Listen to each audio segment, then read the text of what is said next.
Bienvenidos a nuestro canal de la sección 7. Mi nombre es Vanessa Pérez y curso segundo año.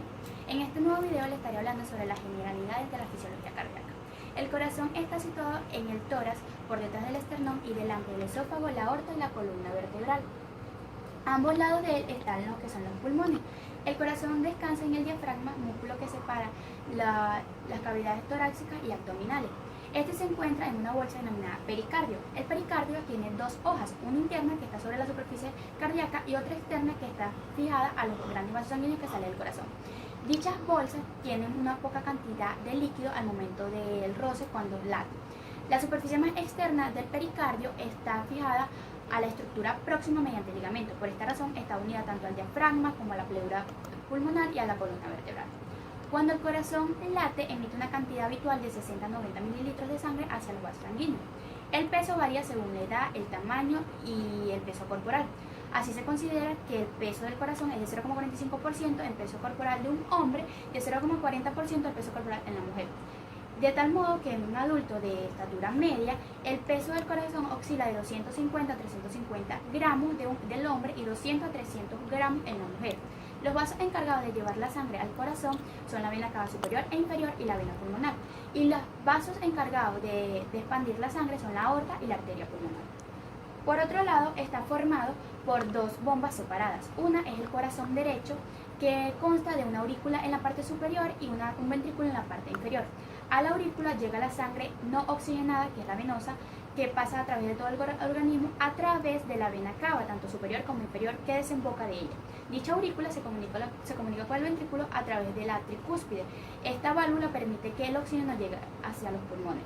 El otro es el corazón izquierdo, que está en la superficie, que se encuentra en la aurícula izquierda, que de allí desembocan las cuatro venas pulmonares, que son las responsables de llevar la oxigenación desde los pulmones hasta el corazón. Y dicha aurícula se comunica con el ventrículo a través de la válvula mitral, que ella lo que permite es llevar la sangre desde el primero al segundo plano. Ahora bien, hablemos un poco sobre las aurículas y ventrículos. Las aurículas tienen una pared fina, tienen una hoja interna que es el miocardio, están rodeadas por el pericardio y tienen una capa fina que es el endocardio. La estructura de los ventrículos es muy semejante, la diferencia estriba en el grosor de la capa muscular. Mientras que el ventrículo derecho aproximadamente mide 3 a 4 milímetros, el izquierdo puede llegar a alcanzar 10 milímetros, pero esto pasa solamente en la fase sistólica, ya que el ventrículo izquierdo se encuentra en una estrecha compresión. Ambos están separados por un tejido fibroso que rodea la válvula auriculoventricular. Ahora, función de la aurícula como bomba de cebado para el ventrículo. El 80% de la sangre fluye directamente de la aurícula hacia el ventrículo, sin importar cuándo se contrae la aurícula. Por lo tanto, la aurícula hace un aumento de eficacia de bombeo de cebado o bombeo ventricular hasta un 20% sin interferir lo que es con el corazón. Este también está formado, dichas válvulas antes mencionadas, como lo que son la mitral y el tricúpide, tienen un anillo que está sujetado al orificio situado en el aurícula y ventrículo. En este anillo tiene lo que son los velos, y los velos en sus bordes tienen lo que son las prolongaciones, que son cuerdas tendinosas que están unidas o insertadas a la musculatura del ventrículo. La válvula tricúpide tiene 3 velos y está estrechamente separada por comisuras, y la válvula mitral tiene 2 velos y está estrechamente separada por 2 comisuras. Ahora, esto también está formado por 3 tipos de músculo. Está el músculo auricular y ventricular, que se contraen de manera muy similar al músculo esquelético. La diferencia es que la duración de la contracción es mucho mayor. Está también lo que son las fibras especializadas de excitación y de conducción del corazón. Su contracción es débil, ya que tienen pocas fibrillas contráctiles. Anatomía fisiológica del músculo cardíaco. El músculo cardíaco tiene presentes fibras musculares cardíacas que se encuentran dispuestas en un retículo. Dichas fibras se dividen, se vuelven a unir y luego se separan. Cabe resaltar que el músculo cardíaco es estriado, al igual que el músculo esquelético. Además, también tiene filamentos de actina y mioxina, muy similar al músculo esquelético. Estas se encuentran una al lado de la otra y se encuentran entre sí al momento de la contracción. Esto también es un músculo, el músculo cardíaco es sin sitio, o sea, es importante decir que es una zona oscura donde atraviesa las fibras musculares y disco intercalado, que son nada más simplemente son membranas celulares que separan las células musculares cardíacas individual entre sí. En otras palabras, las fibras musculares cardíacas están formadas por células individuales entre sí y paralelas. En dicho disco intercalado hay una fusión en la membrana celular que permite las uniones comunitarias entre sí, comunicantes entre sí. Desde un punto de vista funcional, los iones se pasean fácilmente por el líquido intracelular de las fibras, como un potencial de acción que viaja entre una célula muscular hacia otra. Es importante también saber que el corazón tiene dos sinsitios, el sinsitio auricular y el sinsitio ventricular, que una forma la pared auricular y el otro la pared ventricular. Ok, ahora, la contracción del músculo cardíaco se produce de la siguiente manera. Cuando a la célula muscular se le ordena contraerse, lo que hace produce una liberación de calcio en el interior. Cuando el calcio se libera, hace una función entre la actina y la mioxina. Al unirse, la mioxina utiliza la energía para deslizarse sobre la actina, y esto es lo que hace que la célula se contraiga.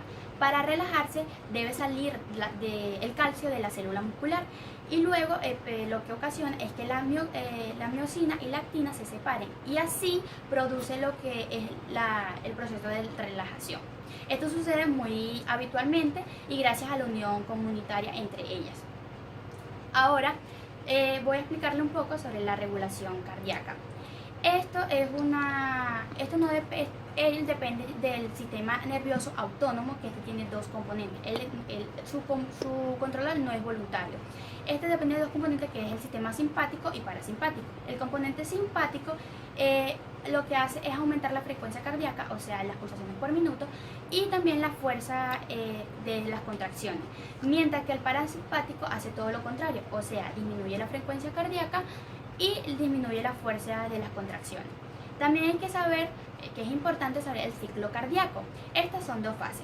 Está la diástole y sístole. La diástole es el periodo del ciclo donde el ventrículo está en reposo, y es allí donde se está llenando de sangre para luego impulsarlo. Pero esto debe pasar cuando las válvulas de entrada al ventrículo, o sea, la tricúspide y la mitral, deben estar abiertas. Y para que esto no salga, las otras, lo que son las válvulas aórtica y pulmonar, deben estar cerradas para que esto pueda suceder. Mientras que la sistólica es el periodo del ciclo donde el ventrículo lo que hace es lo que tiene contenido, o sea, la sangre, expandirla hacia todas las partes del corazón. Pero para que esto suceda, tiene que estar lo que es la válvula aórtica y la válvula pulmonar, deben estar abiertas, y para que esto no vuelva a lo que es a la aurícula, debe estar las válvulas mitral y tricúspide cerradas. Ok. Esto también sucede cuando está en fase sistólica. El corazón, cuando está en fase sistólica, la contracción ventricular, la arteria coronaria, que es la que encarga de llevar la sangre al miocardio, o sea, al músculo cardíaco, y que nace en la aorta ligeramente por la parte de la inserción de la válvula aórtica, se contrae por la fuerza que hace el ventrículo y no hace un transporte de sangre hacia el corazón. Por tal razón que esto se pasa es en la fase diástole, que es el momento de relajación, que ahí es donde se nutre a través de las arterias coronarias, y se llama así porque tienen forma de corona alrededor del corazón. Ok, ahora vamos a hablar un poco sobre el sistema circulatorio. El sistema circulatorio, como anterior ya se lo he dicho, el corazón y los vasos sanguíneos tienen una importante función aquí, ya que se ha comentado que tienen un paso sanguíneo muy rígido, y sí, pues porque en el aparato circulatorio está dividido en dos. Uno, que es el circuito sistemático, que comienza en el ventrículo izquierdo, que lo que hace es llevar la sangre hacia todas las células del organismo, que está oxigenada, y para obtener nutrientes tanto de los desechos. Mientras que la circulante pulmonar comienza del ventrículo derecho, y esto sucede que llevan la sangre desde los pulmones, lleva la sangre hacia los pulmones, luego que ya tiene poca oxigenación, y ahí se vuelve a oxigenar. Ahí el corazón es la bomba principal de todos estos circuitos. Ahora, sistema de excitación y conducción. Ok. Esto comienza en el nódulo sinusal, que ahí se genera lo que es el impulso rítmico normal. Luego pasa a las vías internodulares, que son las encargadas de conducir dicho impulso desde los nódulos sinusal a los nódulos auroventriculares. Luego de esto hace un impulso y las aurículas lo que hacen es reposar, o sea, se retraen antes de penetrar a lo que son los ventrículos. Luego están las asas, que lo que hace es conducir igualmente el impulso hacia los aurículas, luego hacia los ventrículos. Y están las ramas, tanto izquierda como derecha, de las as, que conducen todo ese impulso alrededor de todo el tejido del ventrículo. Esos nódulos sinusal son parte obviamente del músculo cardíaco y aproximadamente miden 3 milímetros de ancho. Ellos lo que hacen, de ahí es donde comienza el primer potencial de acción, y luego son pasados inmediatamente a lo que es la capa de la musculatura del auricular. Gracias.